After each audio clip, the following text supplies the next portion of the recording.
अगर आप एक प्रोग्रामर हैं तो आपके लिए गुड न्यूज़ है।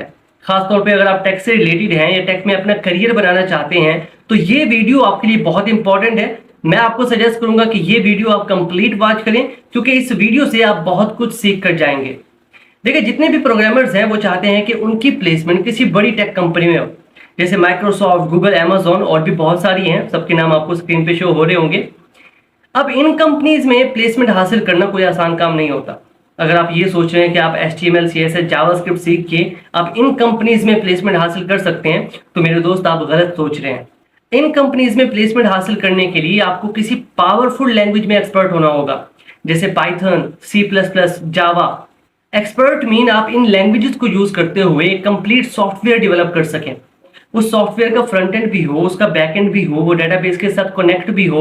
आपको पता हो कि नेटवर्क प्रोग्रामिंग कैसे करनी है, जैसे व्हाट्सएप है, आप इस तरह की चैटिंग एप्स बना सकें। आपको पता हो कि गेम्स कैसे डेवलप करनी है। तब आप कह सकते हैं कि आप एक्सपर्ट हैं उस लैंग्वेज के। लेकिन अगर आप अभी तक कंसोल में आउटपुट देखते हैं इस तरह की ब्लैक स्क्रीन में, तो मेरे दोस्त आप अभी तक बेसिक पे ही हैं, आप एक्सपर्ट नहीं हुए। तो इस सारी सिचुएशन को देखते हुए हम आपके लिए लेकर आ रहे हैं Java full stack development course, जिसके अंदर हम आपको ये सारे कॉन्सेप्ट सिखाएंगे विद प्रोजेक्ट्स।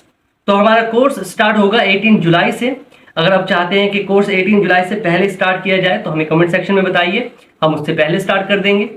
तो अब बात करते हैं रोड मैप के बारे में कि इस कोर्स में आप क्या क्या पढ़ेंगे। अब सबसे पहले हम पढ़ेंगे जावा के बेसिक्स, जिसके अंदर हमारे पास कंडीशनल स्टेटमेंट्स होंगी, इफ एल्स। हम लूप्स के बारे में पढ़ेंगे, फंक्शंस के बारे में पढ़ेंगे। उसके बाद हम बात करेंगे ऊप्स के बारे में, उसके अंदर हमारे पास इनहेरिटेंस है, कलेक्शन है। उसके बाद एक्सेप्शन हैंडलिंग के बारे में हम पढ़ेंगे। उससे आगे जाए तो हम GUI, ग्राफिकल यूजर इंटरफेस के बारे में पढ़ेंगे, जिसके अंदर आप कुछ इस तरह की आउटपुट देख रहे होंगे और डिफरेंट किस्म के आप एप्लीकेशंस क्रिएट कर पा रहे होंगे। उसके अलावा हम पढ़ेंगे JDBC, जिसके अंदर आप सीखेंगे कि अपनी एप्लीकेशंस को आप डेटाबेस के साथ कैसे कनेक्ट करते हैं। उसके अलावा हमारे पास जावा ग्राफिक्स है, जिनको यूज करते हुए आप गेम्स को डेवलप कर सकते हैं।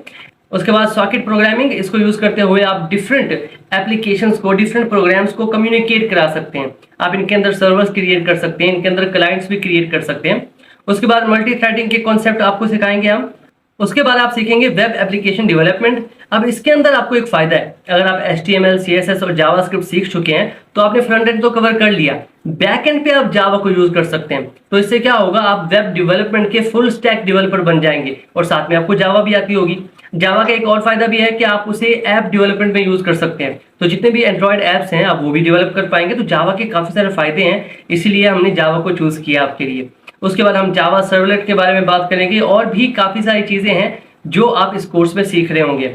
और इन सब चीजों को कवर करने के बाद आखिर में हम पढ़ेंगे DSA।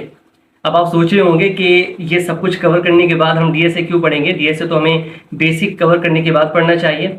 देखिए, ऐसा है कि मेरा मानना ये है कि अगर आप एक लैंग्वेज में एक्सपर्ट हो चुके हैं, आपको सारा कुछ पता है उस लैंग्वेज के बारे में, तब अगर आप DSA सीखते हैं तो DSA सीखना आपके लिए बहुत ज़्यादा आसान हो जाता है।